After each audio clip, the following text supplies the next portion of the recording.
राष्ट्रपति चुनाव को लेकर कांग्रेस की यूपीए सरकार में की गठबंधन में दरारें साफ दिख रही। इसी कारण गठबंधन धर्म की बराबर दुहाई देने वाली कांग्रेस आज उस सरकार में पहला नेतृत्व का अभाव है, दूसरा सामंजस्य का अभाव है और तीसरा विश्वसनीयता का अभाव है। कांग्रेस अहंकार में डूबी हुई और कांग्रेस का अहंकार किस लिए है? शायद वो महंगाई बढ़ाने पर अहंकार कर रही है, शायद वो भ्रष्टाचार करके अहंकार कर रही है। जहां विपक्ष को जिस तेवर में अहंकार के साथ जवाब देने वाली कांग्रेस आज अपने सहयोगी दल को भी अहंकार की भाषा में जवाब दे रही। विशेष करके 2 दिनों से पूरे देश में जहां आज चर्चा होनी चाहिए थी महंगाई की, जहां भ्रष्टाचार में फंसे हुए मंत्रियों के बारे में देश में जगह जगह चर्चा हो रही है, उस पर कांग्रेस को रिस्पॉन्ड करना चाहिए। वहाँ कांग्रेस का पूरा ध्यान सिर्फ गठबंधन को ठीक करने में लगा हुआ है। 2 दिनों से बयानबाजी हो रही है। कांग्रेस के एक बड़े नेता जनार्दन द्विवेदी ने, ममता जी जब मिलकर सोनिया जी से आई थी, उन्होंने 10 जनपद के दरवाजे पर खड़े होकर पहली बार 10 जनपद के दरवाजे पर खड़े होकर 10 जनपद के दिए हुए सोनिया जी के 2 नाम को खारिज किया और वहाँ से मुलायम सिंह जी के घर पर आकर उन्होंने 3 नाम देश के सामने पेश किए। अभी तक देश को अपेक्षा थी कि कांग्रेस अपने सहयोगी दलों से बातचीत करके एक नाम देश के सामने रखेगी, लेकिन इसमें कांग्रेस पूरी तरह असफल हुई।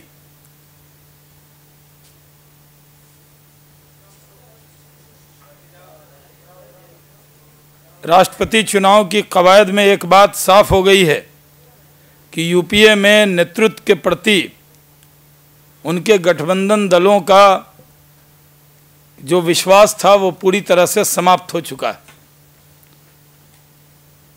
जिस तरह से यूपीए के अंदर के एक साथी और एक उनको बाहर से समर्थन दे रहे साथी ने मनमोहन सिंह जी का नाम पेश करके उनको प्रधानमंत्री के पद से विमुक्त करने की योजना बनाई, क्योंकि आज मनमोहन सिंह जी के नेतृत्व में देश कड़ाह रहा है और महंगाई बढ़ रही है, भ्रष्टाचार बढ़ा है और उनके ही सहयोगी दल उनको प्रधानमंत्री की जगह राष्ट्रपति बनाना चाहते हैं। यानी वो प्रधानमंत्री के पद पर उनको बहुत देर तक देखना नहीं चाहते।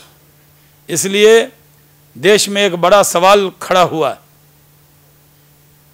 ऐसे महंगाई बढ़ी है, उसको रोकने में पूरी तरह से मनमोहन सिंह और उनके काबिल वित्त मंत्री प्रणब मुखर्जी पूरी तरह से महंगाई रोकने में फ्लॉप हुए।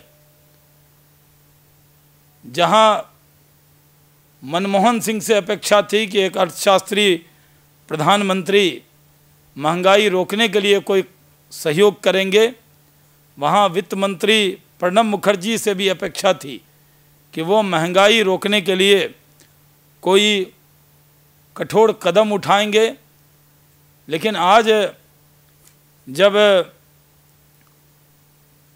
वो टेलीविज़न के सामने आए, मीडिया के सामने आए, तो हमको ये अपेक्षा थी कि आज वो महंगाई के बारे में कुछ कदम उठाकर देश को बताएंगे।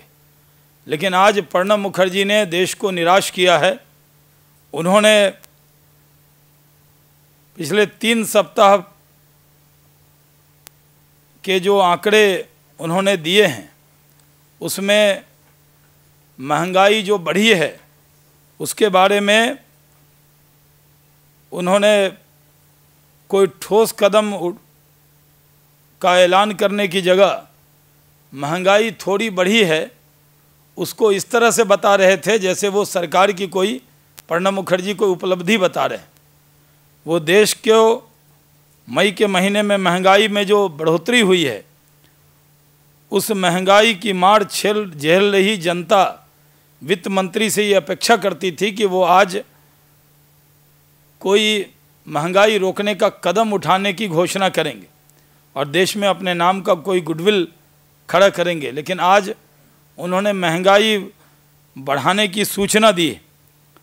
सरकार अपनी समस्या में घिरी हुई है, उसको देश से कोई मतलब नहीं है। सरकार कांग्रेस कैसे बचेगी, भ्रष्टाचार को कैसे कवर अप करेंगे, इसमें लगी हुई है। महंगाई रोकने का कोई कदम सरकार की तरफ से नहीं उठा है। जिस तरह अप्रैल 2012 में कच्चे तेल की कीमत $120.59 प्रति गैलन था, तब 7.5 रुपया तेल की कीमत बढ़ाई गई थी पेट्रोल की। आज कच्चे तेल की कीमत $120.59 से घटकर $120.59 प्रति गैलन से घटकर आज 82.84 डॉलर प्रति गैलन है। फिर भी महंगाई क्यों नहीं घट रही है और पेट्रोल के दाम क्यों नहीं घटाए, ये प्रणब मुखर्जी से देश जानना चाहता है।